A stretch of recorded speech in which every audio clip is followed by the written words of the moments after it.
Ladies and gentlemen, we are MythVision. Welcome back to MythVision Podcast. I have a legend, and I suspect at some point there will be an apotheosis gospel written about this Old Testament scholar. Dr. John J. Collins is joining us again. How are you, John? I'm fine. Thank you How for are you? giving us your time, seriously. Mhm. I'm going to go ahead and introduce you to our audience. I'm shocked if you don't know, but if you don't know, here you know. Dr. John J. Collins is the Holmes Professor of Old Testament Criticism and Interpretation. He's a native of Ireland, so get ready for the accent.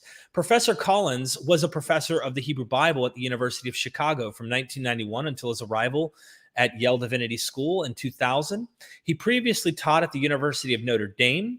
He has published widely on the subjects of apocalypticism, wisdom, Hellenistic Judaism, and the Dead Sea Scrolls. His books include The Dead Sea Scrolls, a biography, Early Judaism, a comprehensive overview, the commentary on Daniel in the Hermeneia series, The Scepter and the Star, The Messiah of the Dead Sea Scrolls, and other ancient literature, Apocalypticism in the Dead Sea Scrolls, Jewish wisdom in the Hellenistic age, The Apocalyptic Imagination, wonderful book, gotta get it, Between Athens and Jerusalem, Jewish Identity in the Hellenistic Diaspora, Introduction to the Hebrew Bible with the CD-ROM. Just to show everybody, there's a series of the Introduction to the Hebrew Bible that, of course, all of the academic colleges that are taking this serious are reading Dr. Collins' work, just to brag a little bit there. We are back to Introduction to the Hebrew Bible, CD-ROM. Does the Bible justify violence? Jewish cult and Hellenistic culture, encounters with biblical theology, the Bible after Babel, historical criticism in a postmodern age, King and Messiah as Son of God with your wife. And beyond the Qumran community, the sectarian movement of the Dead Sea Scrolls. He is co-editor of 3 volumes in the Encyclopedia of Apocalypticism and the Oxford Handbook of the Dead Sea Scrolls. He has participated in the editing of the Dead Sea Scrolls. He is general editor of the Yale Anchor Bible series. He has served as editor of the Journal of Study of Judaism supplement series, Dead Sea Scroll Discoveries, and Journal of Biblical Literature, and as president, I apologize, past tense, of both the Catholic Biblical Association and the Society of Biblical Literature. He holds honorary from the University of Dublin, honorary in Theology of Divinity, if I'm correct, at the University of Zurich. Mm-hmm. And Professor Collins is a fellow Trumbull College. I wanted to read all of that, and I don't think I've ever spent that time to read all of this. All they have to do, just letting our audience know, all they have to do, go in the description, check out the Amazon, and get ready to just scroll and scroll and scroll and scroll and run into works that he has published. I promise you, you'll get a really good grasp on the Bible if you read Dr. Collins' works. So there you have it. Thank you, Dr. Collins. Mm-hmm. Thank you, Derek. Yes, sir. Today I have, I think, a special treat. Lately I've been engaging a little more with apologetics to kind of, explain what is really going on and what scholars and critical scholarship is saying versus what helps save face or protect our little bubbles that we sometimes hold to. And it's totally normal that we do. There have been some debates online with some laymen that are Christian and then some who are not of the Christian persuasion, who take your approach. So we have a non-Christian who says John Collins a lot, and of course loves referencing your work.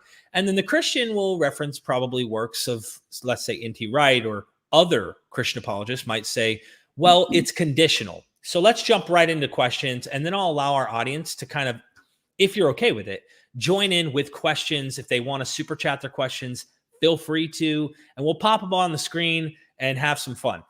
Now, to our first question. Christian apologists will argue that if we look to the earlier prophets, we can draw a line on conditional eschatology over to Jesus and the church without factoring in the development within Jewish thought on the end. Therefore, and I'm talking about late Second Temple Judaism, therefore, the reason the end of all things in the New Testament period hasn't happened yet is due to whatever conditions the church hasn't fulfilled, making the apocalypse determined off the actions of the church rather than deterministic. Can you go into the contemporary Second Temple or extra-canonical literature to explore why the conditionality arguments to defend Jesus from being wrong about the end doesn't work or is extremely problematic? Well, let me back up a little bit first Please. and talk a bit about the early period, because it isn't true that the earliest prophets are conditional. You read Amos. Well, Amos does allow God to call off a couple, but it's not a matter of how they're performing. But in the end is coming, whether you like it or not. And I think in Isaiah, that is also the case. Now, if you turn then to something like Jeremiah, you have a new development that happened in the religion of Israel in the time of King Josiah, probably. So just around the time of the Babylonian exile, maybe a little before, maybe during the exile. And this was the book of Deuteronomy. Now, the book of Deuteronomy, according to the book of Kings, the book of the law of the Lord was found in the temple.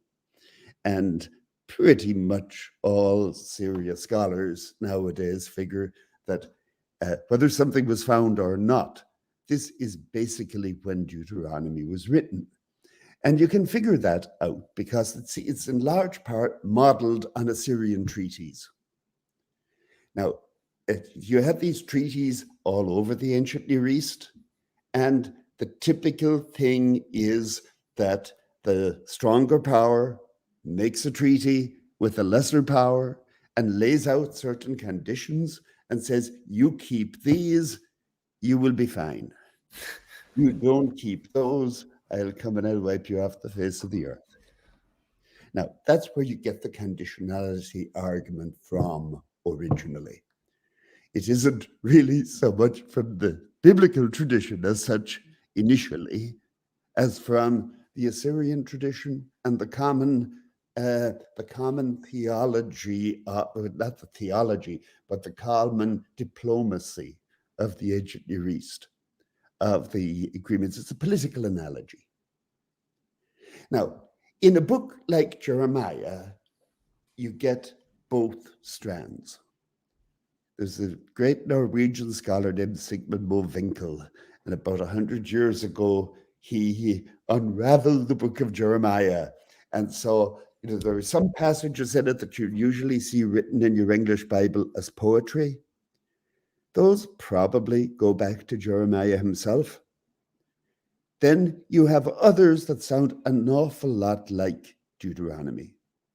And in fact, there's a whole layer of editing in the prophetic books, because what they wanted to do after the book of Deuteronomy became the norm is to impress on people, if you keep the law, you will prosper. If you don't keep the law, you will be punished. People still do this with little kids. It's a way to get people to behave. Right. Now, and there's a heavy layer of editing, usually obvious enough, like that. But there is also the strand, at one point in chapter 4, Jeremiah has this vision that the heaven is falling in.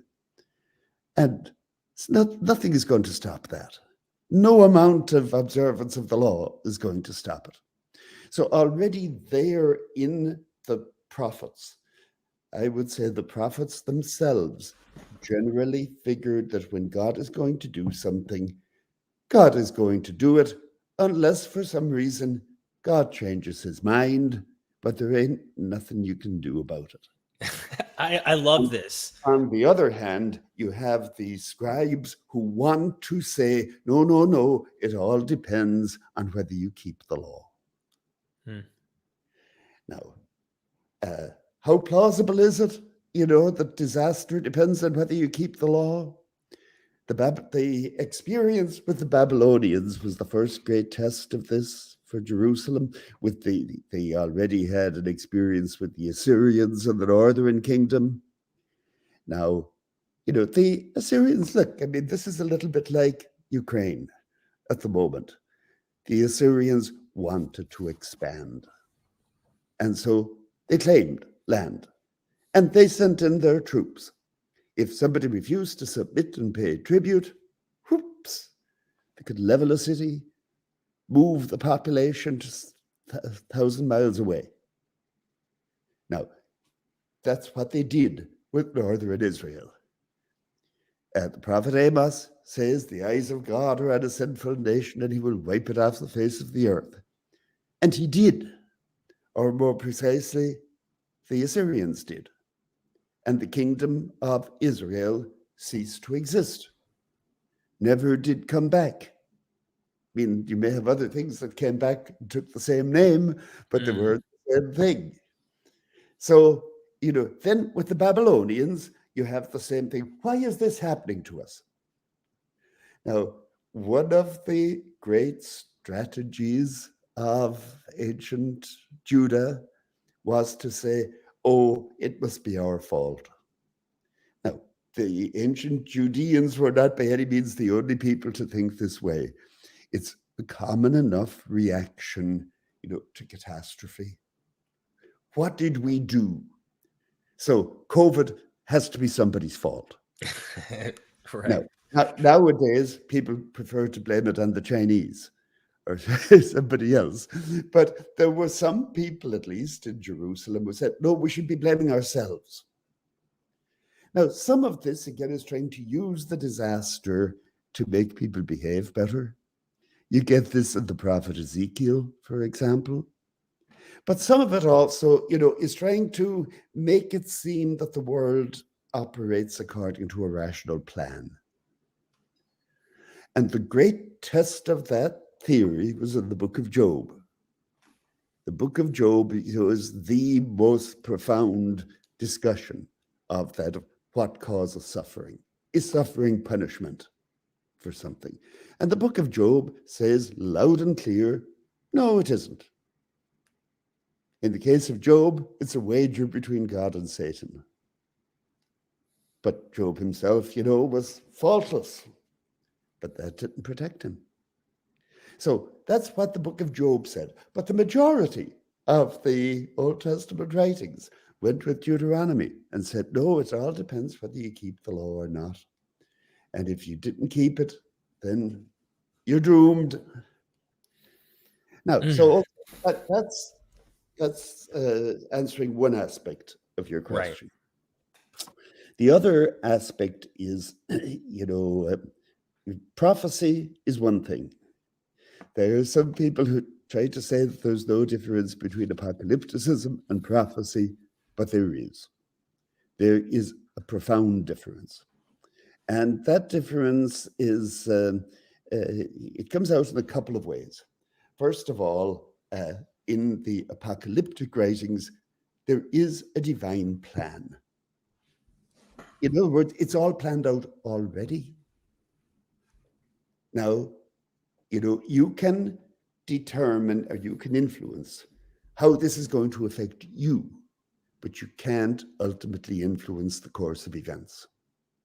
And in several of these apocalyptic texts, like the book of Daniel, which is very important in the New Testament, history is measured out. There will be 4 kingdoms. There will be 70 weeks of years. But if you got your calculator and you started counting at the right time, you can figure out when all of this is going to come to a head. Now, so that's different. That's much more, I wouldn't quite call it deterministic. Right. Because the behavior of people isn't predetermined. But the course of events is. That's just set. Now, the other thing that's different is, and this I think is probably the biggest shift that you get in the Bible at all, is when people start believing in the resurrection of the dead. Or more precisely, in the judgment of the dead. If you had been born, say, in 500 BC, then when you died, you would go to Sheol, which was like a big damp basement of the world. No fun, nothing to look forward to, but not torture either. And that's where everybody went. It was, you might say, the dump. Now, You wait a couple of hundred years, beginning really in the 2nd century BC, you have people believing that, no, there will be a resurrection. The book of Daniel is the only book in the Bible that says this clearly, that there will be a resurrection of the dead at the end. And then some people will shine like the stars, and other people will rise to shame and everlasting contempt. Now, that's a whole different ball game. So in both of those respects, assumptions had changed. Now, you can't ignore a change like that because Jesus wasn't living in the 5th century or the 8th century. Jesus was living at the time, when people were familiar with the book of Daniel. Some people were familiar with the books of Enoch. Some people were familiar with ideas that we now find in the Dead Sea Scrolls. But, what I would call the worldview has changed. If you live in the modern world, unless you're a real nutcase, you don't think that the sun actually rises and journeys across the sky and then sets. You may use that language, but you know better.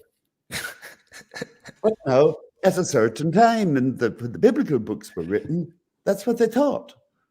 And so in the book of Joshua, you could talk about the sun standing still. Now, equally, you have a shift in the worldview in the Hellenistic period. And this shift, I think, wasn't only just in Judea, it was, changing assumptions about the way the world works. Now, Jesus could not just step out of his time, so to speak. You're part of the world in which you live. If you want to communicate with anybody in the world in which you live, you need to be in sync with the worldview. Okay, I love this. All I had to do was wind you up with one question, and you covered so much. This is really good. I love how you painted that too for our audience, so they can really travel with you. I'm going to read some of these questions, and then you may have already answered it. You may not have. Some of it may be just in there. But like this book here, Robert P. Carroll's book on When Prophecy Failed, Cognitive Dissonance Studies. You highly recommended this. It's a little dry, but it's still good. Robert P. Carroll spoke about the Jeremiah 18 conditional prophecy from God. Carroll calls it unrealistic and utopian.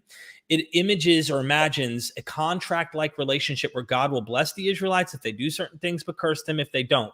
It appears this leads to the development of later apocalyptic thinking for righteous Jews who aren't seeing the results of this contract and imagine God is going to fulfill the promises to Israel deterministically. You've already kind of mentioned that there's a change happening, but my third question that goes into that second one is there any Jewish literature where righteous Jews are being judged or nations rule them or things aren't seemingly good, they're not getting blessed, things bad are happening to Israel, and they're not getting the good end of the stick, and they're writing about this, and they're saying, where are you, God? You're not acting. You said you were going to keep this contract of like, if I do good, good will happen. Is there ever any Jews that ever do that? And then eventually they start making the contract not conditional. They make it deterministic? Well, I think, if you read through the Psalms, how long, O Lord? That's a very typical thing in the Psalms. One of the main kinds of psalm is the lament and the complaint. And a lot of what goes into the complaint is, why are you letting this happen to me? How long are you going to let this happen to me? And so you want repentance? I will abase myself. We have sinned, we've done wrong, but now, okay, get over it. So that's very, very typical. Now, did that contribute to the rise of apocalypticism? I mean, to this degree, I would say yes, that if you're not getting the results in this life, then you must be going to get them in the next life. I think that's a huge factor in the belief in the judgment of the dead. It's the demand for justice. And since it's so obvious that we don't get justice in this life, surely there must be another life where we will get it. Of course. That's the logic there. So that feeds into it. Now, do you ever get to the point where God will just bless Israel unconditionally? I don't think so. Not in the material that I work with. I mean, not in the material down through the end of the New Testament period. Because one of the shifts again that happens with apocalyptic literature is that it's not like, for a prophet like Amos, if God is going to wipe Israel off the face of the earth, he's going to do it indiscriminately. In other words, if you happen to be in Samaria when the Assyrians come, tough, you may be the best person in the world, but that isn't going to save you. You know, if you're on the Titanic, you're going down. There's no way out of that. Now, when you get to the apocalyptic literature, no, the righteous ones will be saved. There will be a lifeboat that will come for the righteous ones, and the wicked ones will go down. That's the way. So there's a split within Israel that you get already in the book of Daniel. You know, you have the wise and the righteous who rise to everlasting life, and then you have those who rise to shame and everlasting contempt. And they will include some of Israel, and the fact that they are Israelites is not going to save them. That's how that works. Okay, so now that you've painted a picture, and we have, not everything is seen the same way, especially the Son of Man, for example. You can look at the literature and go, holy smokes, are we reading 1 Enoch? Are we reading Daniel? What are we reading in Second Temple Judaism? And there are various ways to try and look at this text. And then we get into Mark. And obviously, I want this interview to lead into NT Wright, of course, eventually. And I'll even share an image that Paula Fredrickson said in critiquing his Paul and the faithfulness of God. I'm just going to say this anyway. She said, I just came from Boston, by the way. I interviewed her. We did like 16 interviews in person. The same way I came to you the week you were retiring and I sat in your office. I did this to her at her apartment. And she said, can we save the question on NT Wright for the end so I don't ruin my day yet? This is what she said to me. So I was like, okay, I'll wait till the end to bring up the NT Wright stuff. And well, I think we kind of do this too. So bringing up the question on Jesus, right? We were talking about conditionality and then just getting into apocalypticism and eschatology. How do we apply the current contemporaneous first century, if you will, understanding of apocalypticism and eschatology to Jesus? And how do we see that as failed? Did Jesus see his prophecies as being like conditional or deterministic? Did Paul see his prophecies as conditional or deterministic? Like, I guess what I'm getting at is, was Jesus and Paul wrong, and how do we know it? Well, I'd first of all rephrase the question a little bit. There is no agreement as to whether Jesus talked about the end at all. In the real Jesus. If we focus here on Mark 13. Okay. Is that telling us something that Jesus actually said? Maybe, maybe not. You know, I'm open to the possibility of it. I'm not really deeply convinced one way or the other. I think some people don't want Jesus to have said that. It makes him sound like a fundamentalist. But, you know, he was a person of his time. But now there's certainly lots of things in the Gospels that Jesus didn't say. And for that of it, if you compare the Gospels carefully, he can't have said it all. You know, unless he was given to repeating himself with some significant variations. Right. So it's not so much Jesus we're talking about as, say, Mark. Right. Now, I don't know if that makes anybody feel better. But now, in the case of Paul, Paul doesn't have a get out of jail card. Paul is stuck with it. And Paul actually, you know, in the case of Paul, you've got some quite explicit things that he says that indicate that Paul expected that within a generation, we will not all die, but we will all be changed. That Christ would come on the clouds within a generation, and so that this was going to happen. Now, was he wrong? Yeah, unless you think this has happened.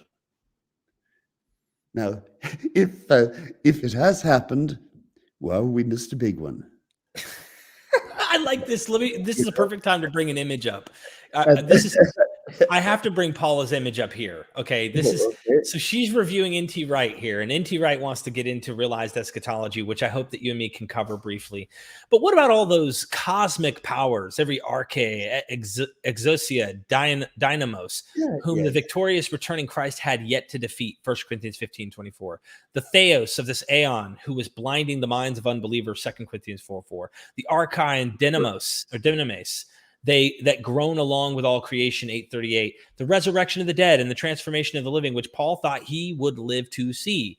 Aren't these hopes, apocalyptic? Wouldn't the day, I love this phrase, wouldn't the day after the day of the Lord Jesus Christ look a little different from the day before? She's so good with words. Is it really metaphors all the way down, transposed into a realized Christological key? Or is Paul talking about something actually historically, indeed empirically happening within the time-space world? Enough about that. But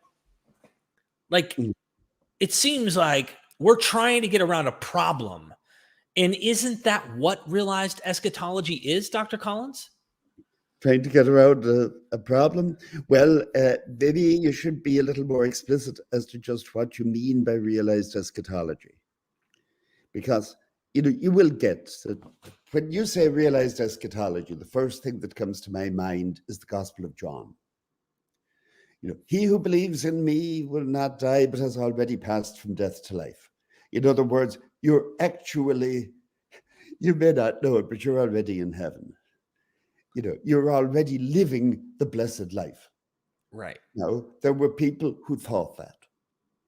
There were people in the Dead Sea Scrolls who thought like that, who thought they were already with the angels singing the praises of God. So that's a phenomenon. Now, do I think they were? Well, I mean, it's a state of mind, if you like. They had that state of mind. Obviously, I don't think they were actually in heaven with the angels, but, again, heaven may well be a state of mind. So, there's nothing wrong, I think, with realized eschatology in that sense. The problem with NT Wright, I think, apropos of something like the Gospel of Mark or Paul, is that he wants to eliminate the real future expectation. And this I don't think works. And part of it, it's very easy to do it with Paul, and Paul does that very well. Because Paul is so explicit about it. And Paul lays out for you his assumptions about the nature of the world. But equally here, you had pointed out to me in one of these questions a passage in Mark 13. Yes, 24 through 27. Is it speaking of the parousia or the destruction of the Jerusalem temple? He's talking about the parousia, I think. Now, the destruction of the Jerusalem temple might have come along with that. It might even have been the occasion of it. But, this doesn't get away from seeing the Son of Man coming in the clouds with great power and glory. Mm-hmm. Now, part of the background here that misleads, may I say gently, NT Wright, is that there's a tradition of British scholarship that some British scholars would refer shamelessly to common sense. By common sense, they meant the way we think. There was a student once who had studied with George Caird, I think it was at if that was Oxford or Cambridge. But his kind of parody of George Caird was, horses couldn't possibly like grass. Do you like grass? I don't like grass. Why would you think horses do? Now, it's a bit like that, so I don't believe that Christ is going to come on the clouds of heaven. So how could the early Christians have believed it? They too must have had British common sense. Now, in the case of the Son of Man in Daniel, then there's a long-standing line of interpretation that thought this is the Jewish people collective, and the holy ones of the Most High are the Jewish people. Well, now, if you have had the stamina to wade through my commentary on Daniel or the relevant part of it, I think that's just dead wrong. If you're familiar with the literature of the time, you know that holy ones are angels. I think there's maybe one verse in the Psalms where the holy ones might possibly refer to Israel. But there were hundreds of references, including many in the book of Daniel. At one point, he hears one holy one talking to another. They're obviously angels. And in Daniel 4, a watcher and a holy one comes down from heaven. Holy ones are angels. And a figure riding on the clouds in the Hebrew Bible, and this actually was pointed out by an English scholar who was atypical of British scholarship in this respect. John Emerton was his name. But he pointed out that in the Hebrew Bible, apart from this passage in Daniel, it is always Yahweh, the God of Israel, who is the rider of the clouds. Then when nearly 100 years ago, people found texts at Ugarit in northern Syria, they found that, back 1,000 years before the Hebrew Bible, Baal was the rider of the clouds, the storm god. But riding on the clouds is a mark of divinity. Now, when I say divinity, I'm not using that word in a monotheistic sense, but there are two kinds of beings. There are divine and human. And what we call angels nowadays, well, this is just a soft way of, very often, even in the Dead Sea Scrolls, they call them gods, Elim. So the figure riding on the clouds is a god. Not the Most High, but not just a human being. He looks like a human being. You don't say that human beings look like human beings. Good one. Very few of them do, anyway. Yeah, some are questionable. Yes, yeah. But yeah, so, okay. Yeah. This was, I think, part of what misled Tom Wright. Right, because you were emphasizing that he was interpreting it in the first century under the Markan context as the people of Israel. He tried to kind of metaphorize this to be about the people of Israel rather than an individual whom Jesus is really trying in the context, or really Mark is really trying to say that Jesus is calling himself, which is really a big red flag of why, like, would he really have been saying this of himself? We're not sure.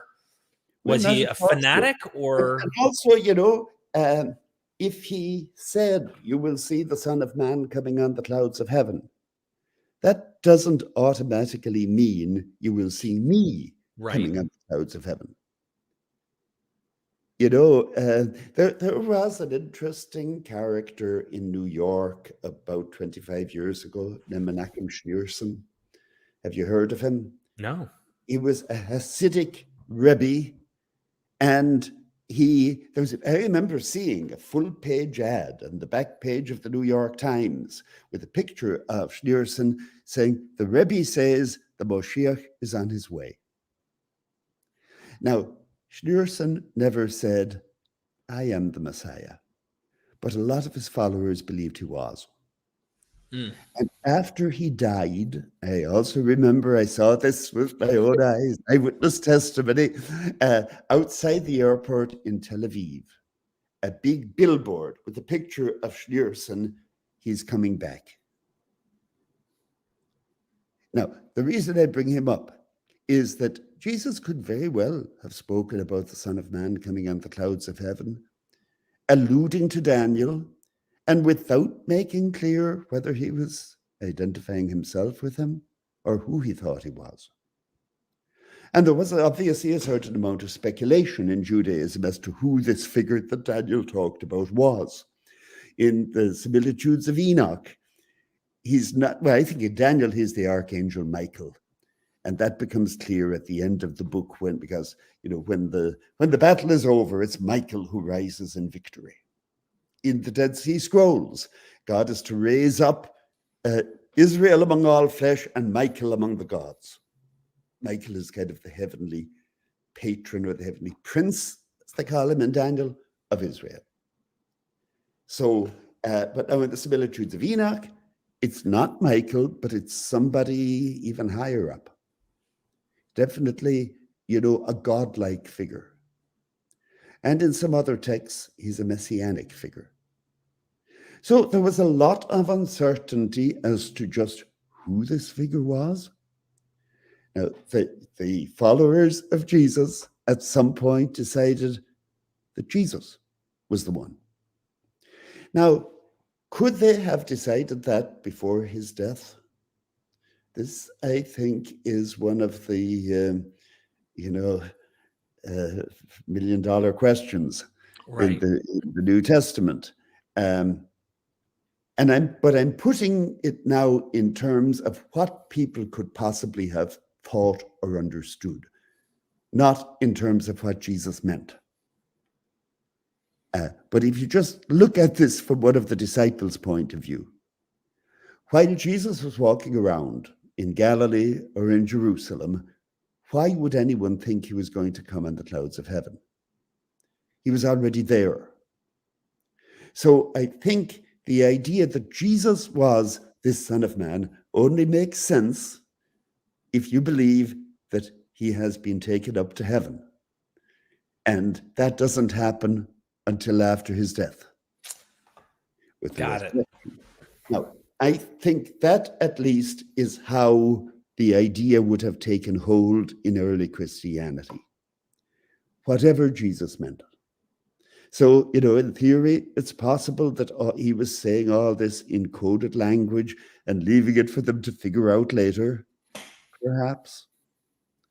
And it's also, in theory, possible that he didn't say that at all, but that his disciples made him say it afterwards. And, I don't really have a strong conclusion on that.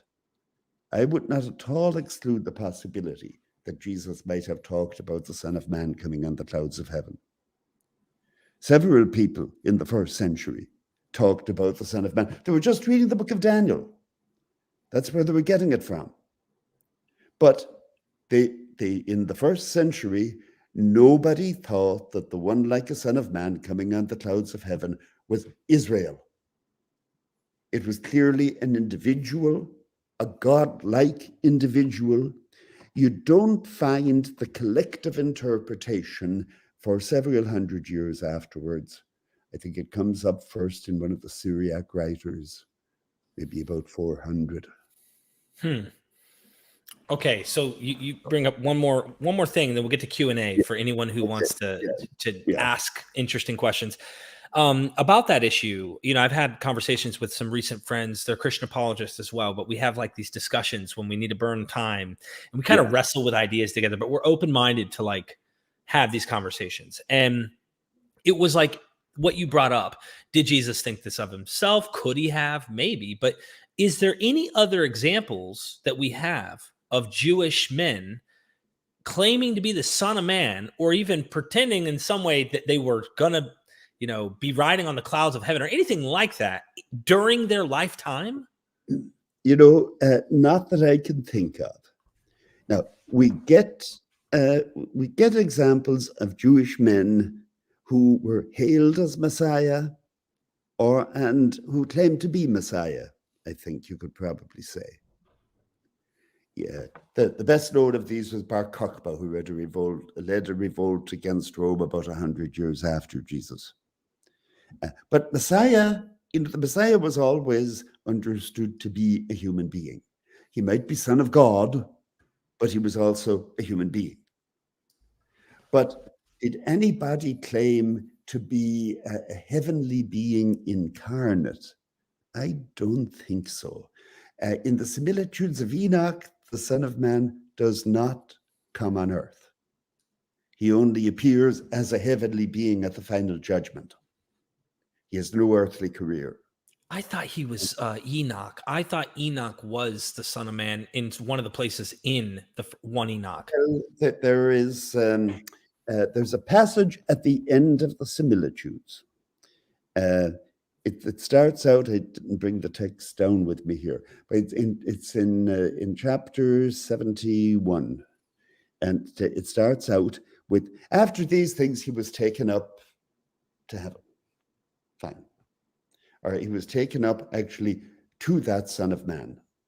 That's what the Ethiopic text reads. And then it starts over and says, and after these things, and it describes in great detail the ascent of this figure to heaven, of Enoch, apparently. No, it's also Enoch was taken up in the first case, but in the first case, he was taken up to that Son of Man. But in the second case, when he comes up, he is greeted by angels and finally by God, and God says to him, you are the Son of Man who has righteousness. That's where you get the idea that Enoch was the Son of Man. Is it right? I know. I think, I've played with different ideas on it. One thing is the Ethiopic is ambiguous.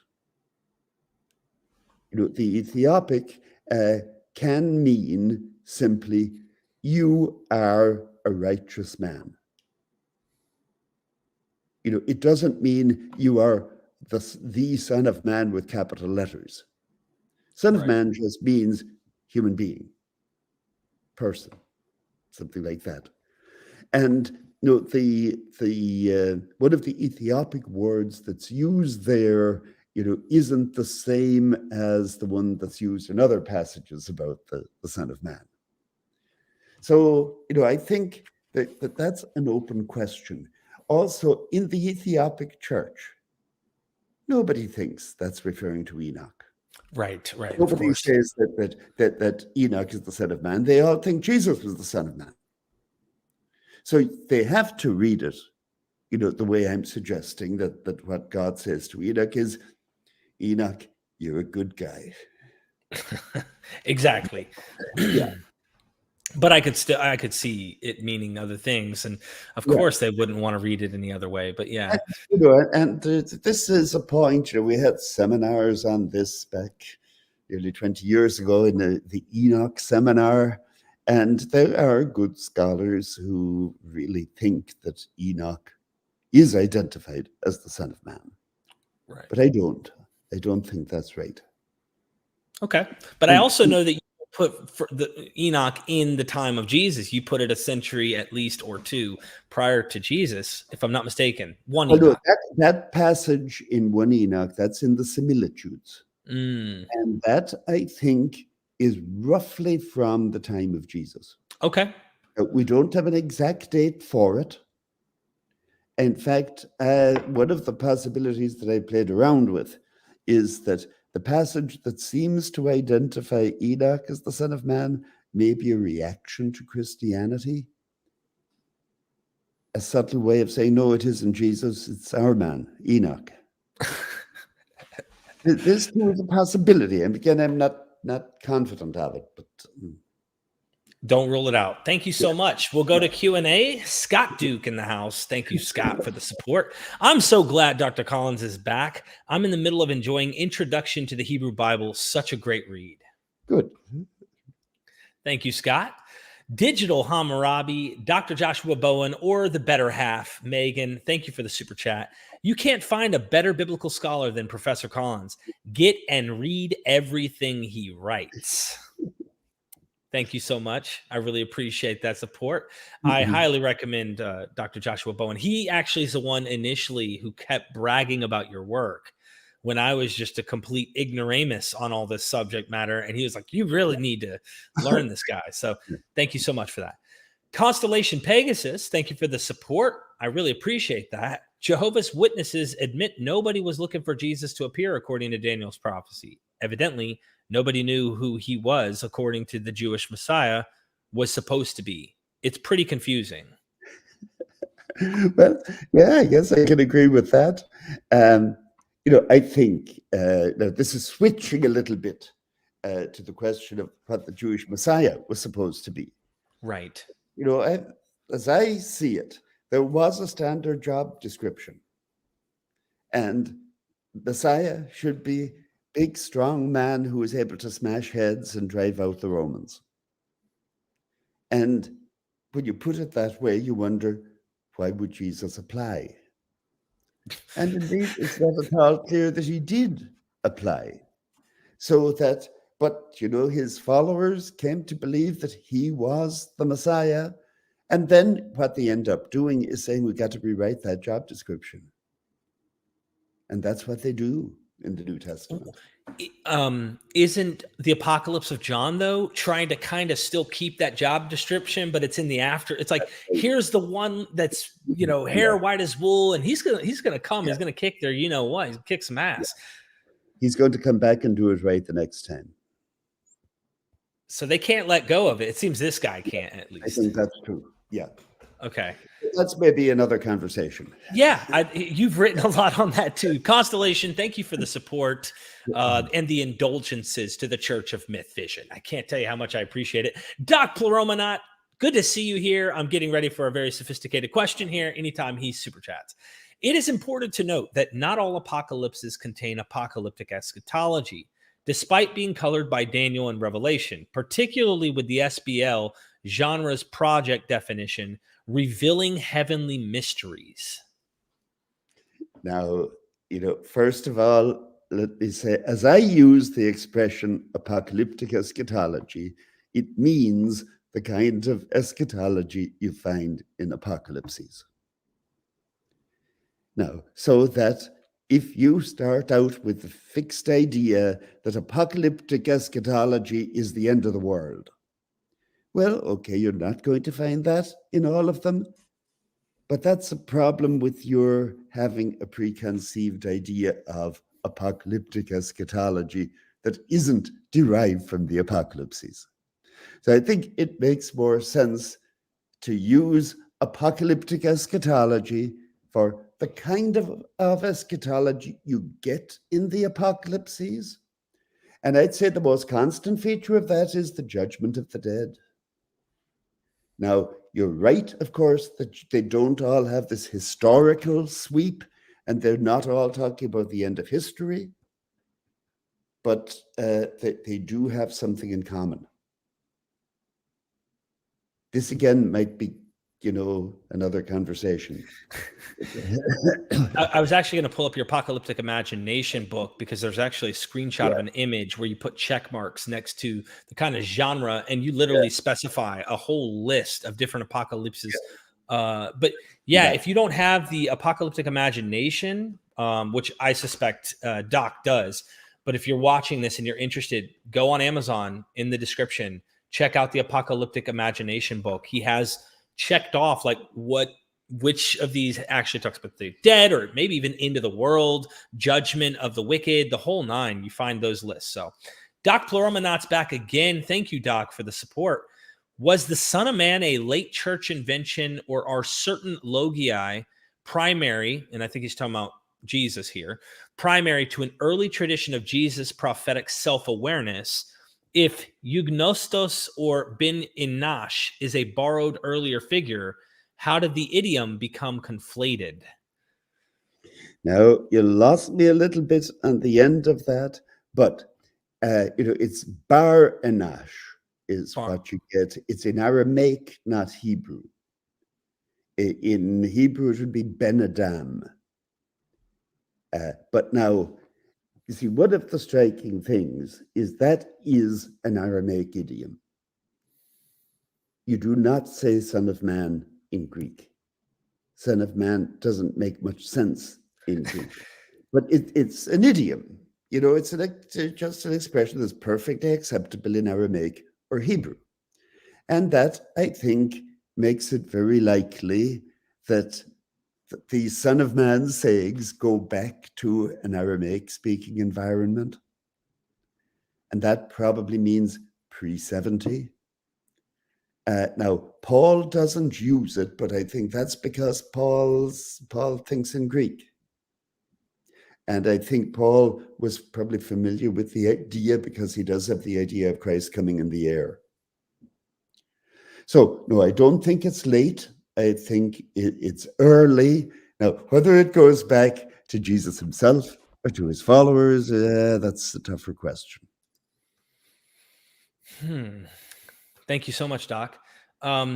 Question I have for you, Dr. Collins, is the idea of cognitive dissonance playing a role here. And I kind of wonder what your take is, your personal take on, and by the way, none of this is concrete. I'm sure you're subject to change in any evidence that comes up. But what do you think happened? Do you think Jesus goes, I'm just painting a simple little airplane view picture here. Jesus goes down to Passover on this week. He's preaching the kingdom of God is coming. Maybe we need to identify what that is. Okay. And then he ends up getting smashed by the Romans, whether Jews told on him and didn't like him, or whether either way, he dies. Suffering servant idea, like slapping this onto him. Are they just looking at the scriptures to find a way to make sure he somehow checks off all the boxes because of cognitive dissonance? Tell me what you think happened. Okay, I think I'm inclined to believe, now without any hard proof, that the Palm Sunday story happened, more or less. That when Jesus was coming into Jerusalem, some of his followers got excited, and, he was playing it up, riding on a donkey, was acting out a prophecy. We have several stories about people who act out prophecies like that. Theodus, Egyptian. Yeah.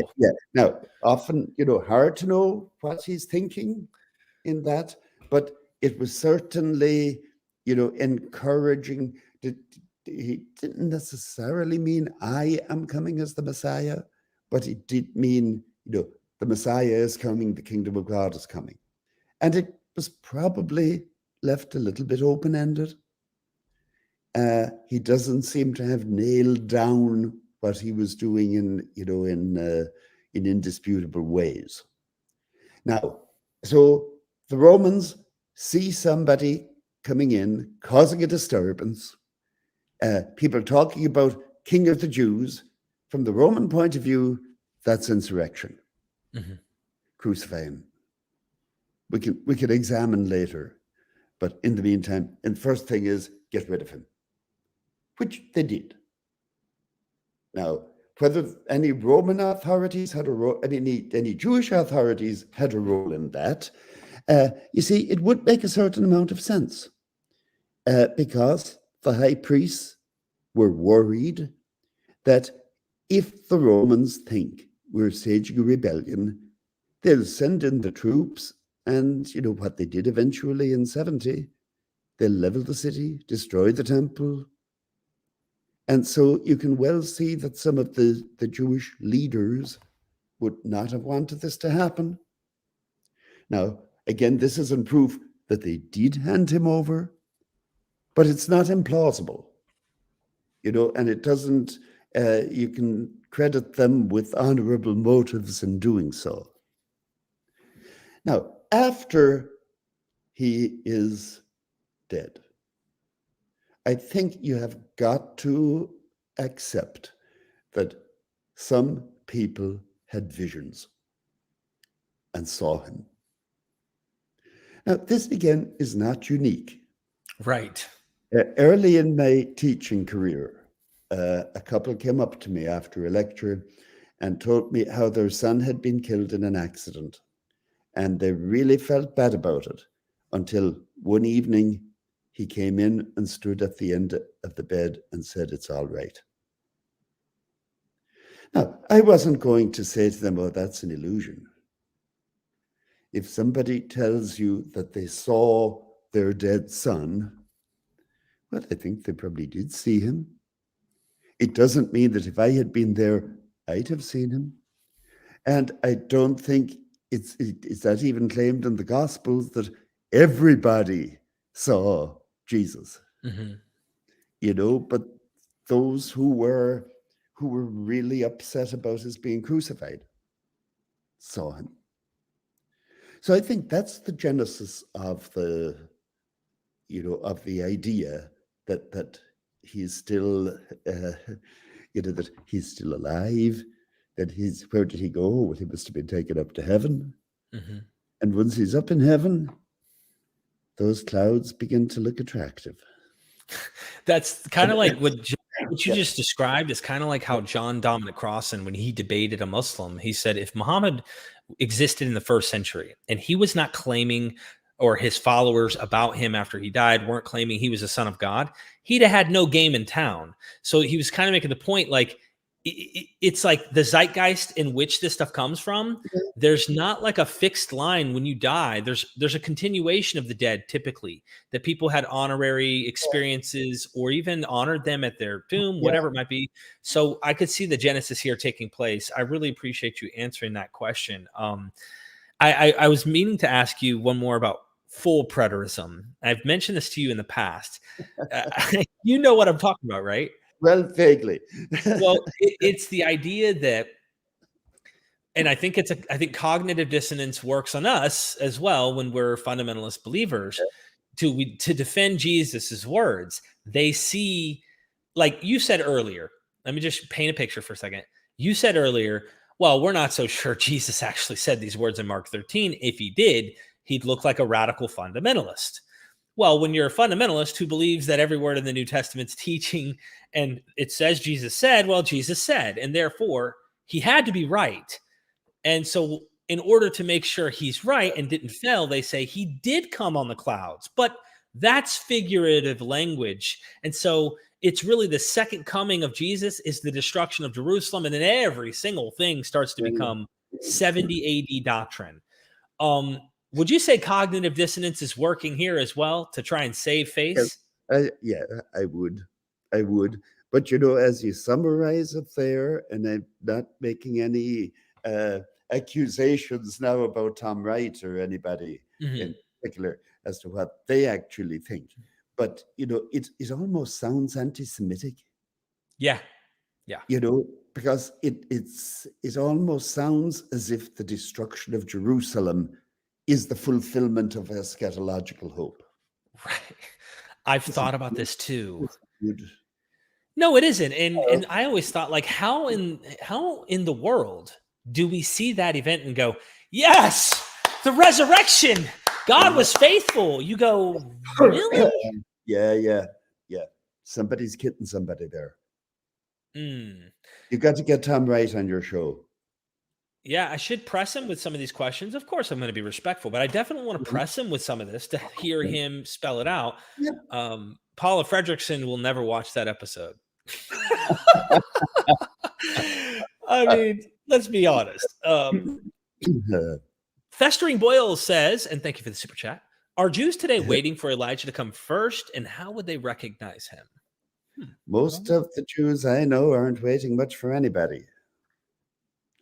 They will leave a chair for Elijah at Passover, but this is for the sake of tradition, for the sake of the ritual. I don't know anybody who seriously is waiting for Elijah to come first. That was definitely a thing back then. Yeah, well, it was, but even then, I don't know how widespread it was. I think this was more theoretical theology. That there was certainly a tradition that Elijah would come back. Yeah. And so if you're concerned about making sense of your traditions, then you got to fit him in somewhere. But for a lot of people, this wasn't what decided elections, shall we say. JS has a good one. What does Dr. Collins think of John Goldingay and Tremper Longman on Daniel? I've read John Goldingay's work. I think it's quite good. Now, I wouldn't agree with him on everything. No two scholars agree on everything, but it's a good scholarly work. Tremper Longman, I know to be a good, serious scholar. I'm not familiar with what he's done on Daniel. Mm. Now, most of my work on Daniel was done before I wrote the commentary. So I haven't been strictly keeping up on everything that anybody writes on Daniel since then. But Tremper Longman, is a well-trained scholar. He knows his stuff. They're both on the conservative end. Mm. But that's okay. There are plenty of good conservative scholars. I'd say there are two of them. Might be a good note to finish on, Derek. Do what? That might be a good note to finish on. Yeah. I was going to say, I definitely want to check out more. I was going to say, how does it feel as someone who's written a hermeneutic commentary? Like, do you think you've exhausted Daniel, and that like really anyone who comes after you? I wanted to end on this one because this one I think is powerful. You have written so much work. It's ridiculous. Honestly, it's unbelievable how much you have written.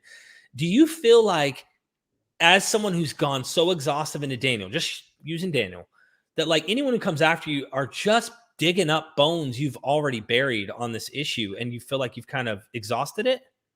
I'd say I felt that way for a while.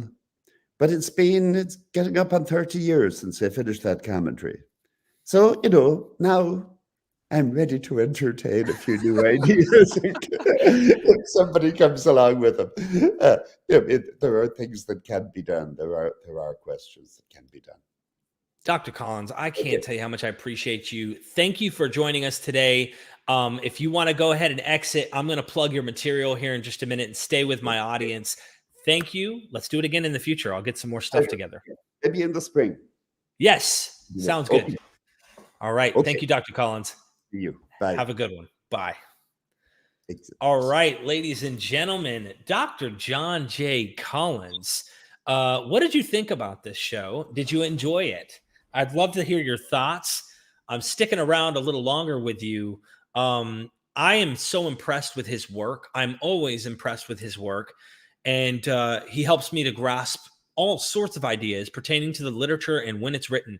I think the biggest issue that I run into when I'm engaging with some apologetics is they're kind of seeing all this literature as if it somehow speaks to itself. The Bible interprets the Bible. You have to read the Bible to understand the Bible.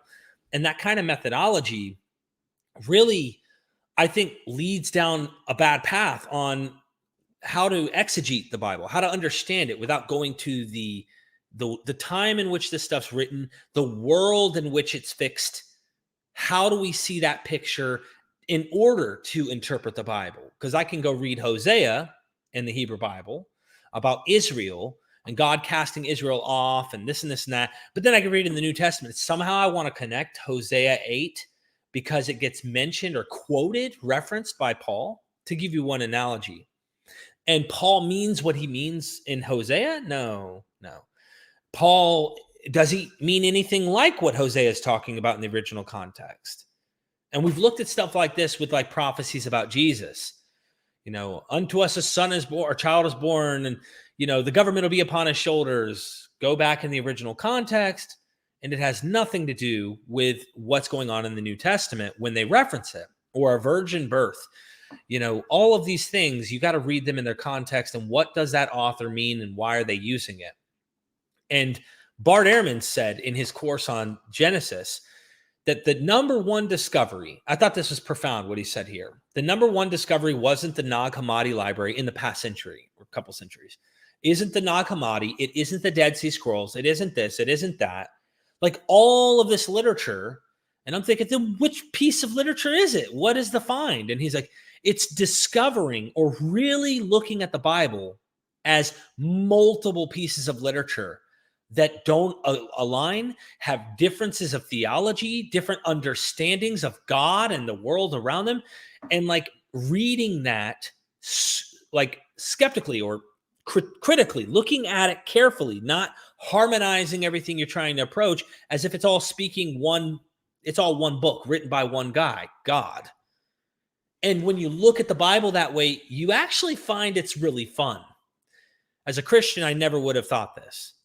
I would have never seen the Bible and thought, oh, it's fun to pick holes and find out how human this literature is. But now I'm like, wow, I don't think I've ever had this much fun discovering things about the Bible as an atheist. Now, you don't have to be an atheist. I just self-identify that. I know I pigeonhole myself, which gets me into trouble because some people go, oh my God, it's one of those atheists. And if you're a theist or a Christian, you probably get like, yep, I can't take anything he says, to heart, or can't trust what he's saying. Oftentimes, I'm only projecting that from my own experience, because when I was a Christian, I didn't want to listen to what the atheist had to say. I'd be like, no, this guy doesn't know what he's talking about. There's no way he can understand the Bible and truly know what he's saying about it and be an atheist, because you need spiritual eyes. You need to have like the Holy Spirit teach you the meaning of these texts and what's actually going on. Boy, have the tables turned and my eyes have actually opened. The truth has set me free. How do you put it there, All right, I am going to check out the chat. Let me shrink some of this stuff here. Obviously, as Dr. Collins left out, and I should have had the clapping going on, his books are phenomenal. Get the books. We talked about Jeremiah 18 on the conditional stuff. I love how he brought in the Assyrian work. In fact, next time I have Joshua Bowen on, I think that's worth a conversation. Of course, Josh will bow down and be like, Dr. Collins, like roll out the red carpet, because he loves Collins. I wanted to bring this up because in a recent debate, I have to bring this up here. Oh, by the way, just to mention something. You see these little, let me zoom in here. Okay. To everybody looking, you see the unlisted stuff. This is stuff that is on my Patreon that I haven't made public. I have 7 videos. The Son of Man will come literally. Yahweh and his wife Asherah. The invention of the Exodus story. The vanity of Solomon in 2 Chronicles. The regathering of the northern kingdom. Is the book of Daniel concerned about the Davidic Messiah? Why have so many taken these bizarre apocalyptic documents so serious?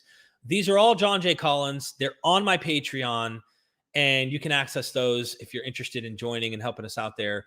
But I wanted to show you the debate that happened over on Testify, Eric Manning's channel. I'm not going to play it, but I'm going to show you. Eric Manning.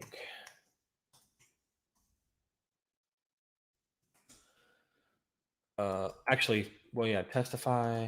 Let's do Testify. Matthew. That might help me out. Okay, here we go. So they've done a couple different debates on there, it looks like. And one of those here is, was Jesus a failed apocalyptic prophet? Of course, Matthew's a buddy of mine. I spoke to him this morning, just kind of got him excited about the show I'm doing today with Dr. Collins, because everybody loves Dr. Collins, unless you don't agree with Dr. Collins and somehow you hurt your feelings about Jesus and the end. I'm going to put this in the chat. I should have put this in the description, actually, for people to go check out. But this is in the chat for those of you who are interested in checking out that. Cheryl, good question. Which of Dr. Collins' books would you recommend to read first? Well, if you're not interested in being like in a commentary and reading Daniel and understanding how he understands Daniel, because he is the guy, like the guy on Daniel, please. I would ask to get a start is Apocalyptic Imagination, wrapping your head around like how various ideas of apocalypticism, what it means, what eschatology means, what does apocalypticism mean, and how and in what ways does that impact our reading of the literature. See, John J. Collins isn't just reading the Bible. Like, he's not just this guy who's like, I'm going to tell you what the Bible means. Like, he's going to give you the whole thing, the whole shabam, so you can really understand what's going on in all of this literature. And there's variations on what kind of apocalyptic literature has, but they usually, like he said, have a judgment of the dead. They usually all have this. Anyway. Bradley B says, Derek has made the Bible fun with a channel. Thank you. Easter eggs in the Old Testament. I consider Easter eggs when I was a Christian to be like finding Jesus in the Old Testament. Your Genesis, remember when your heel will be bruised, but the serpent's head will be crushed? That's Jesus. Or your seed and her seed. There's Jesus, and finding Jesus. Now it's like, hold up. This is an allusion to Marduk, or an older idea of Baal. Like he talked about coming on the clouds, the rider of the clouds. 1,000 years before the literature we find in the Bible was Baal, or much older than the literature in the Bible. You have Baal riding the clouds. Like, I like finding out those kind of Easter eggs, because it's like, hold up, the Bible isn't the first to come up with all of this. Yet the God of the Bible, we're supposed to believe, is first. And it's really fun finding out how I once believed, the world and the bubble I had in my thinking, and now how I think and why I have fun doing this. So you could say I'm motivated with like a debunking motivation in a sense, but there's more to it. I really enjoy learning this stuff. I'm scrolling up, making sure I didn't miss any good stuff. Dr. Collins rocks. That's right, Mark. All right. Okay, so I think some of these, I'm going back up to where he was on the scene. And obviously, he's not. There we go. Okay. Toby said, Tovia really influenced Derek thoughts. I don't know if that's a question or what you're trying to ask. Rephrase the question. I have a hard time understanding what you're trying to say there. Now I'm going to exit that. I do want to give a quick plug. It's some of the stuff I prepped for while I was getting this show ready. There was this literature, but I didn't get a chance to read this. The focus of Mark 13:24 through 27. Is it the parousia or the destruction of the temple? And John Collins was like, parousia. You should check that out. That doesn't mean the destruction of the temple is obviously not mentioned in Mark. But as a lot of the academics I talked to say, like, that it was a sign. Like, here are the signs leading up to the end. Not that the destruction of the Jerusalem temple itself was the end. It was signs of the end. And that led these people to go, it's almost like 9/11. When 9/11 happened, this was a sign. We saw real evidence of the towers falling.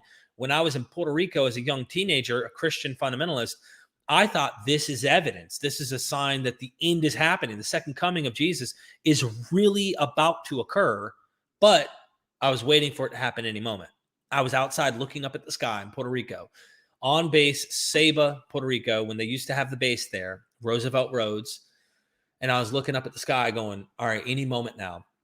There were military soldiers marching down the streets on base there with full armor, wearing like the police shield, riot shields, their soldiers with their guns on their back, the whole nine, and they're marching. And I'm sitting here going, oh my gosh, the end is about to happen. That's what I think is going on in Mark. I think that they're like any moment now, but already Mark's late. Even Paul is late. According to Paula Fredrickson, whom I recently interviewed. Should I tease you guys? I think I should. And when I say guys, I mean anyone and everyone. I'm just using it as like a group thing. Let me just show you what I'm working on and why I'm so damn busy. If you look carefully, this from here, all of this. Well, hold on. I can't. Is it going to let me? All right. All of this and this. The blue that you see here is Paula Fredrickson. And I might as well show you, just to show you the kind of quality, because I'm really impressed with the new camera that I have for these trips. We go into Paul and his expectations, and she points out Paul's actually late in the game for this apocalypticism. It's really good quality. I've got a lot of good content with her. When we got done, she was just like, my head hurts. This was a blast. You really like exhausted all my resources. I'm going to go get some food. And she was really impressed. It was really fun. But she said, Paul's late. Paul is still thinking the end is any day now. It's going to happen in his own lifetime, but he's late. When we read Mark and we see carefully that Jesus says in the words of Jesus, well, no one really knows the exact hour, like the time in which this is actually going to occur, not even the Son of Man.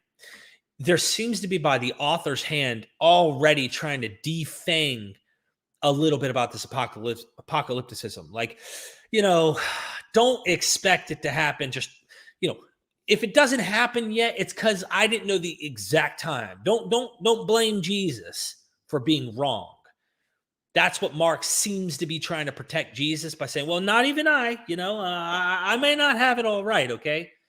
And of course, Christians latch onto that and go, but see, he didn't even know really for sure. That was his humanity, but his divinity, if you're a Trinitarian, well, in his Trinitarian form, of course, now that he's in heaven, of course he knows.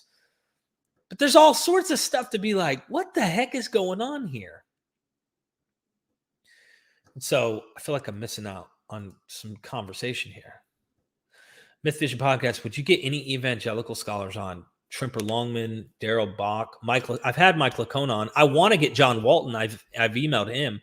You mentioned Trimper Longman earlier. I'd love to talk with them and see what they say. I'd be curious to know if he sees Daniel as the later parts of Daniel as 2nd century material, acting as if it's really in the 6th century, and if he sees it as failed. Curious to know if there's some conservative scholars who recognize the failure of the book of Daniel. That would be interesting to me. Derek, Cheryl says, Derek, when will the videos of Paula Fredrickson come out? Well, I'm working on that. And I also need to go through the GoFundMe for those help fund the trip to put their names in the credits for helping make that trip possible. So it's going to take me a little bit of time to edit it. It won't take too much, but it is hard. I'm preparing not only for a lot of shows I've got coming up. I don't know if you all have seen Leah Remini's show on the Scientology stuff.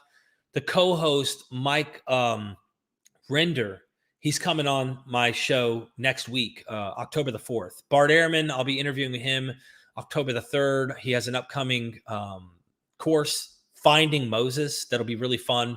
That's coming up next week. I'm preparing for a lot of work that's coming up. I'm interviewing Shelley Matthews on Luke Acts and how this is 2nd century literature and how this is not a traveling companion of Paul. I really want to nail this one in. I also have another scholar coming on the eyewitness places in the Gospel of John.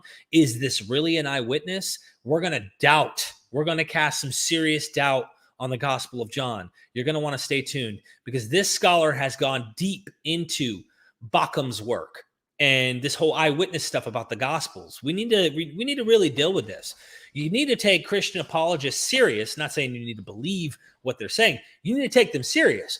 I think we need to pick apart what they're trying to claim because it's right there in front of your eyes. Are you an idiot for not seeing the clear stuff right in front of your eyes? That's what Christian apologists kind of seem to imply when it's like, it's right there. How can you not? You're blind and you just don't want this to be true. And it's like, really? Academics are looking at this and they find problems, lots of problems. It's the same dumb argument of like, your materialistic worldview is what drives your motivation to draw these conclusions.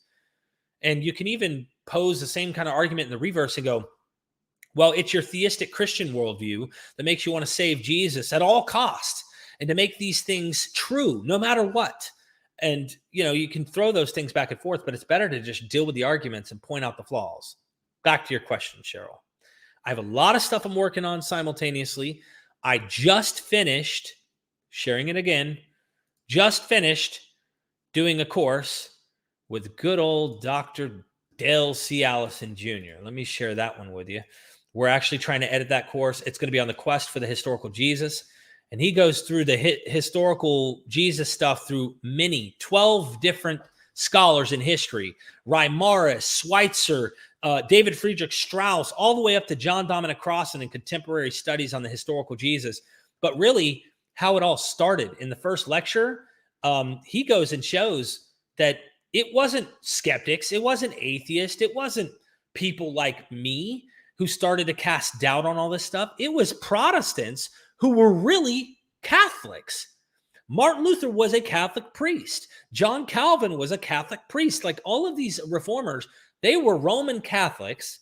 And they said, hold on, they're making up stuff about these miracle claims of the saints. They're selling indulgences like we do here at MythVision if you join our Patreon. They're doing all of this stuff that just isn't true. And they were taking the Roman Catholic Church to task. Roman Catholics were bucking up against Roman Catholicism and their beliefs. And then what happened was once they broke off and became Protestants of the Roman Catholic Church, there were people who started to take that scalpel and internalize it onto the biblical text. And they started going, hold on, we got a problem. And rabbis were doing this around the same time with, did Moses write the Pentateuch? They were already going, hold on, how did Moses write about his own death? That's weird. Would he have said he's the most humble man in the world? Maybe someone wrote that about Moses. Maybe Moses didn't write all of it. Maybe he wrote a lot of it, and then it started gradually being more critical over time, where rabbis were willing to pick apart that and become more critical of the Hebrew scriptures. The Protestants and those that started to become the offspring of this kind of idea started using rational thought. The Enlightenment happens, and they start to internalize it onto the biblical text and the traditions of Jesus. Next thing you know, you get people who are like David Friedrich Strauss, who are like, what is historical? This is a lot of mythology. And he wants to defend the idea that the historical accuracy doesn't matter. It's the story, it's the lesson, it's the moral of the myth that is important. Not that it really happened or is true. And it's just really fun watching. I sat there and listened to him give all 8 lectures and thought, this episode, when this course comes out, people who are watching this are going to be like, I've never heard anything spell it out by going into the individual's lives, from Reimarus to you name it. He goes into what are some of the other critical New Testament scholars that he goes into? E.P. Sanders. Like, he goes into all of these people and what they contributed to the whole package on Jesus studies. And it's fascinating. Cheryl, so that's not answering your question. I don't know. I hope soon, because I just spent the last 4 days trying to get these courses ready, send them off, and have them start getting them edited to the final form and get that course ready. But as far as Paula Fredrickson goes, I'm hoping I can just start dripping each individual video, because I'm not going to do them all at once, to the Patreon, and then occasionally drop them onto YouTube. The Patreon and the Super Chats and the GoFundMes, all of that stuff allows me to do these things and make these things possible. So thank you and appreciate you. You're a member, you're a Patreon member, you're a friend of mine personally on Facebook and Twitter. I think you're on Facebook, but I know we're on Twitter. Sorry for that long explanation called MythVision University. Well, the name of the site that I'm doing the courses technically is going to be MVP MythVision, pretty much MythVision podcast, MVP courses. I believe it is. My wife knows better than I do.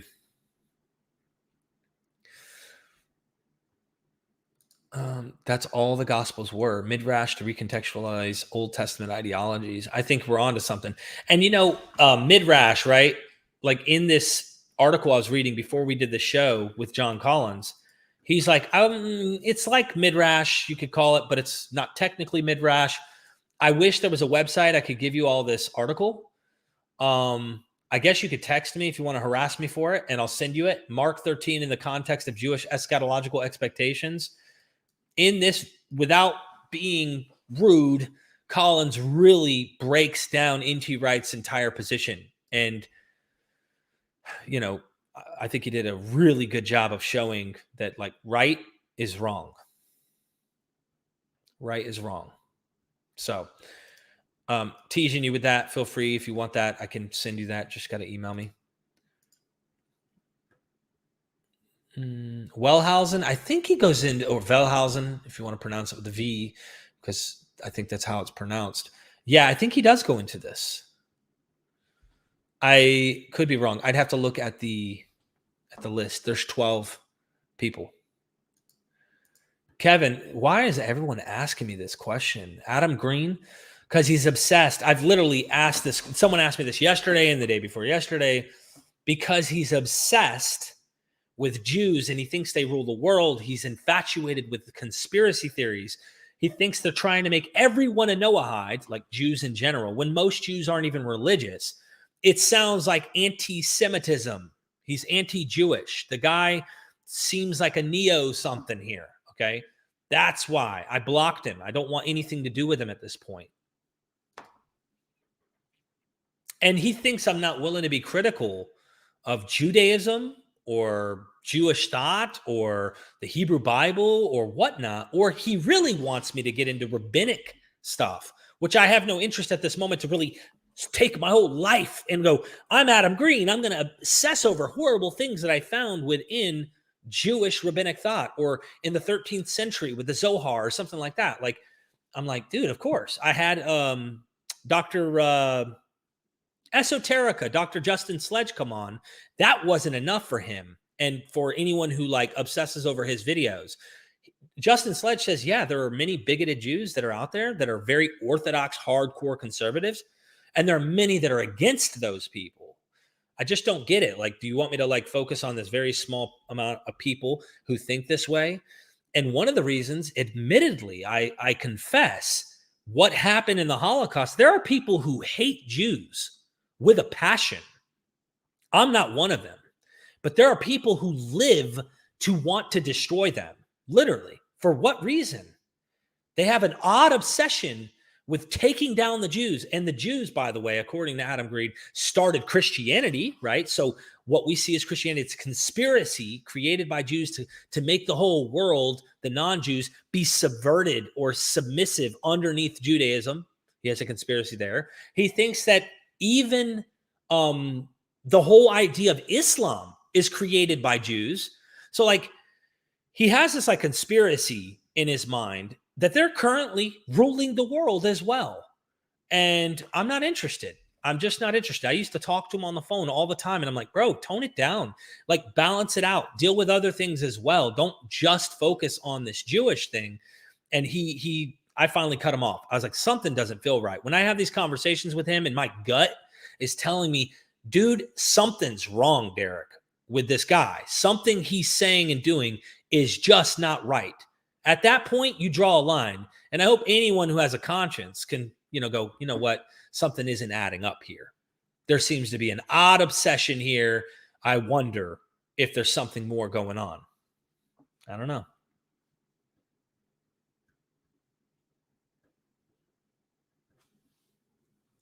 Trying to see here. I get that the light space make it harder for technology. I'm trying to see what the conversation's here.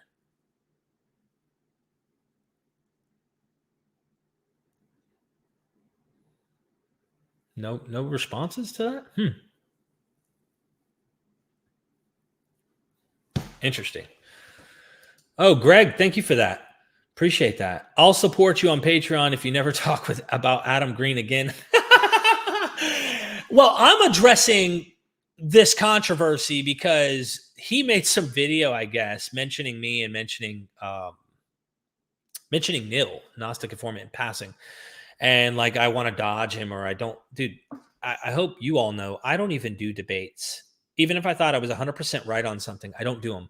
That doesn't mean I won't in the future, but I don't want my ego blowing up because I'm in fact wanting to get to the truth. And I think that this is my opinion. Excuse my language up front.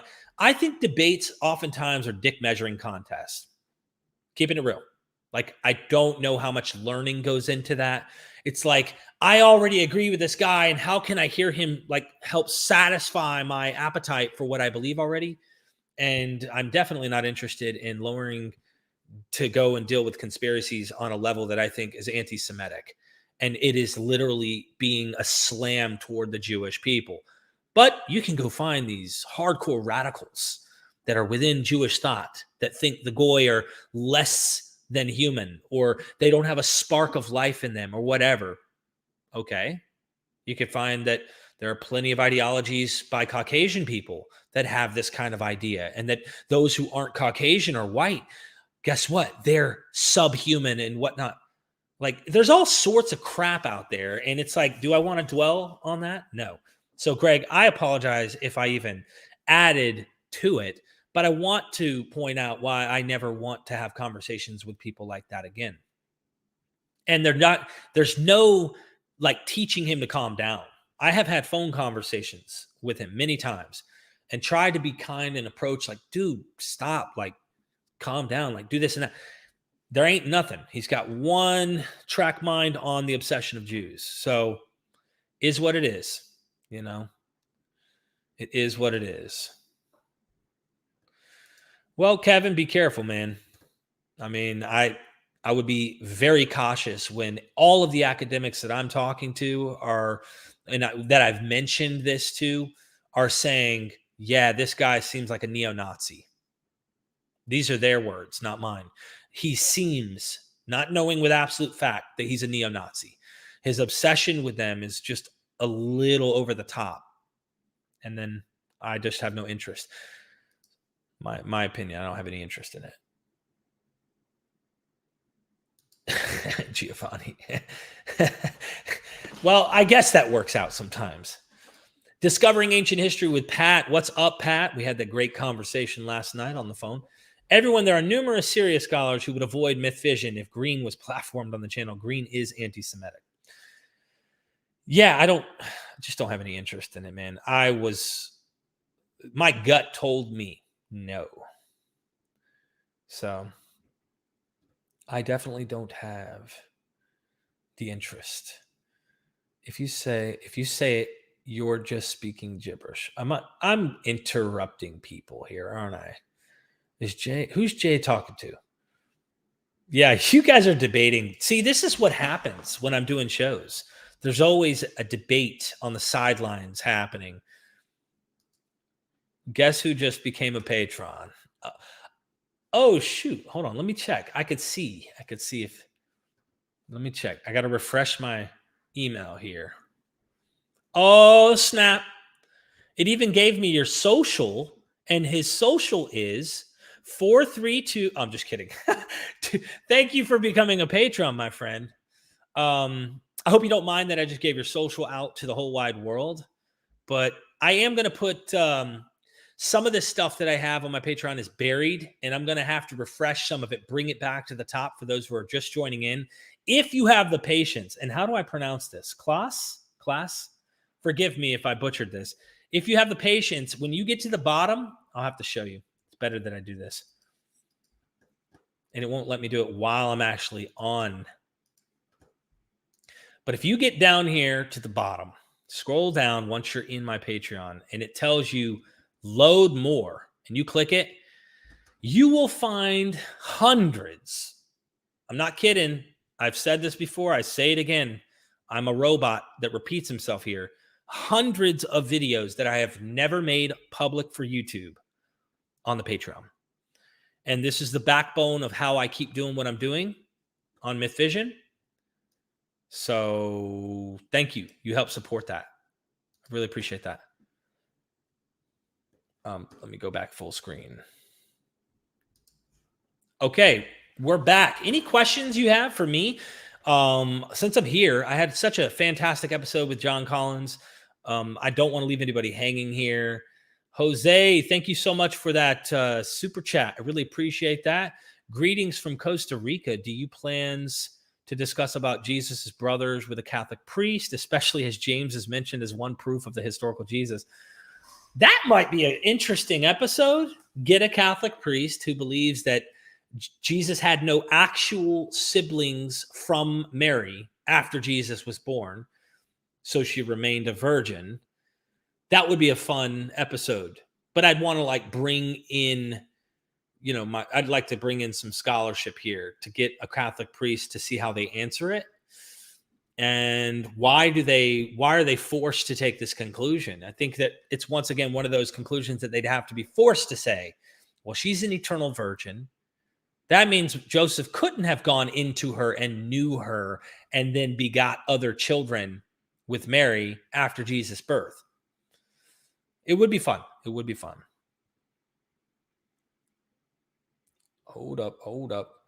Why did the guy with the highest IQ believe in Jesus? Can we ask him personally on this channel?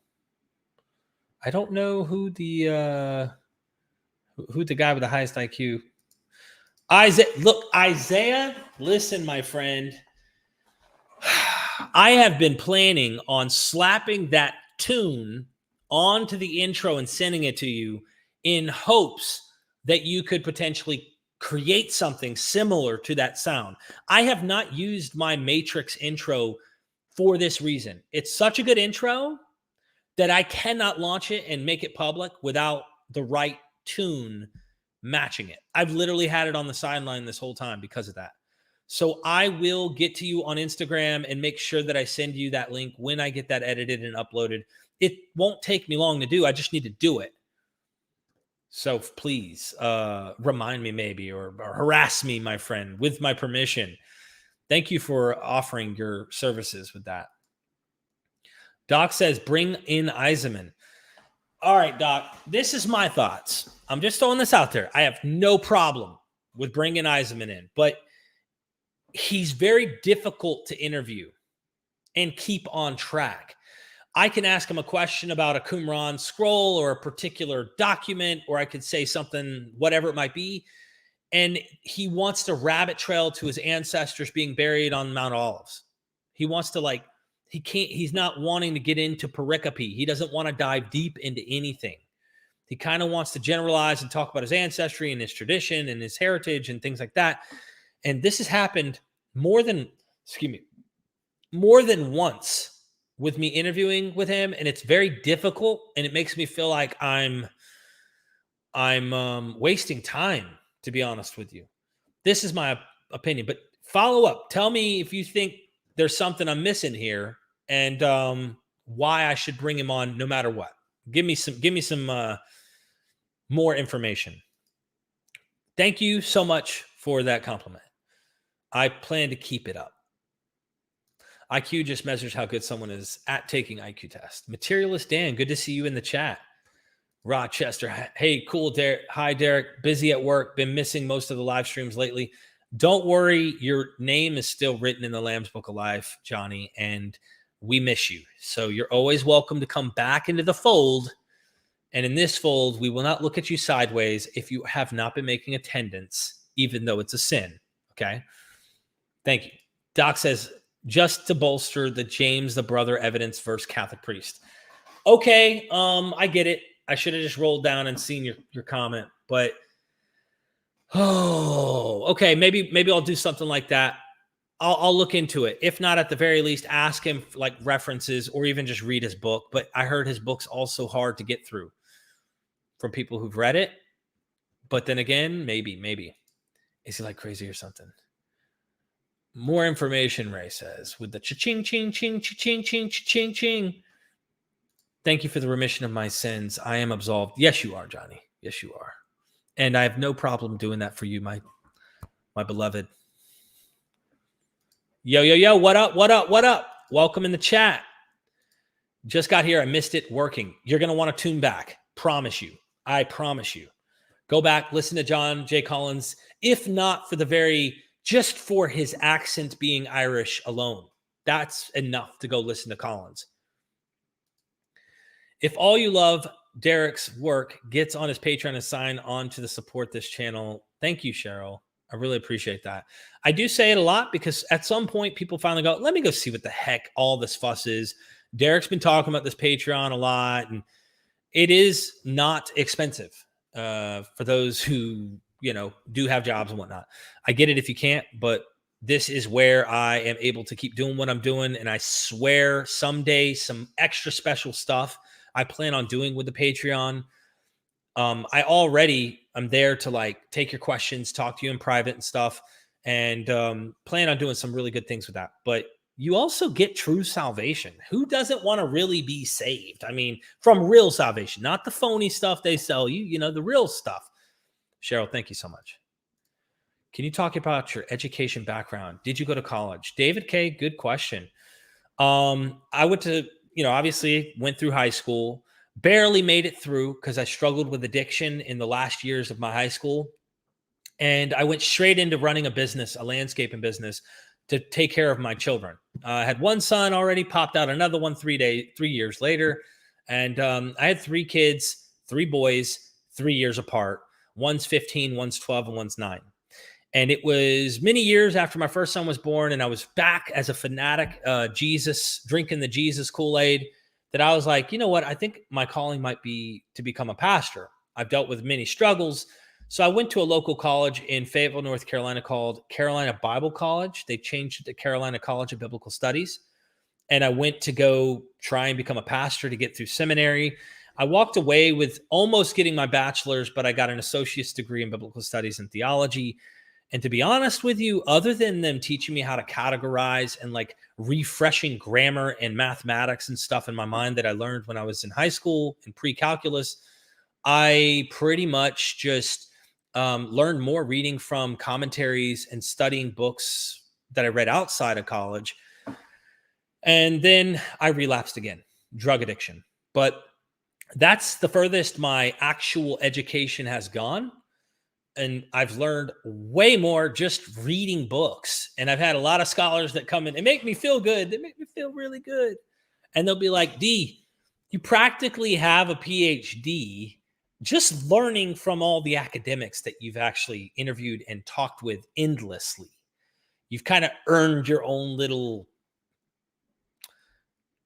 I don't know if Christians can have the pneuma, whatever that means. I have the pneuma of a PhD from all of the people I've learned and read and books I've read and interviews I've studied and stuff. So they're like, technically you've got your learning that way.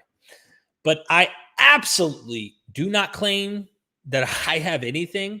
I always try to bolster the academics. In fact, that's why I do the interviews that I do. I love and feel way more comfortable when I'm sitting on episodes with scholars. That doesn't mean I don't have my own opinions made up, or I haven't picked and chosen and cherry picked from the best of the best to come to my own conclusions. And some people get curious and go, damn, you've spent 2 years doing this endlessly. You're a workhorse. I'm curious what conclusions you have drawn from all of these different academics. And that changes, like, my ideas about things change every single day. I continue to be the clay in the potter's hands when it comes to my thinking. So great question, David. I love that question. And thank you for allowing me the opportunity to mention it. If you watch MythVision, you would be remembered he brought in a neuroscience scholar and he questioned this, and his hypnosis wasn't clear. Hypnosis wasn't clear on why he still think he was right compared to I don't understand the question. We got a super chat. Someone grew their wings. Hallelujah.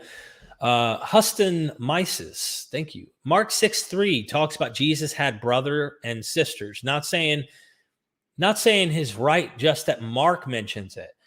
This is something that I've mentioned before in conversation with people offline. I may have said it briefly here, and if you haven't watched me say it, this was my thought, and this doesn't mean I'm right. Paul talks about James, the brother of the Lord. You've got a couple different ways to interpret this, but the top two is Carrier's way, where this is just a baptized Christian. And then you have the way that this is actually someone designated as the brother of the Lord, which the Lord would have been Jesus. And this is probably his sibling, right? So there's two views. I don't know which one's true in Paul. I lean that this is probably his sibling, but it's not implausible that in some way this category of a brother of the Lord fits a baptized Christian. But he's designated. James is like this special character, whereas Cephas isn't, and the others aren't really mentioned as this. It's like he's a special designation. And whether this is true or not, either path you take, Mark seems to be thinking Jesus has a real brother, and his brother is named James. I mean, don't know how significant this is, but you kind of at that point need to say Mark's irrelevant and pretend it's all completely fabrication and there's no kernel of history or no memory here of siblings of Jesus. or a family of Jesus or a mother or whatever. It's all fiction, completely made up. And so I take this position that Mark, who is a gospel writer, an early-ish, I mean, obviously compared to us, person who seems to be saying he had a brother, he had a family, and a mother. I take that to be the case. It seems like Occam's razor fits that kind of, it's the least ad hoc position to me, that people thought he had a brother early on.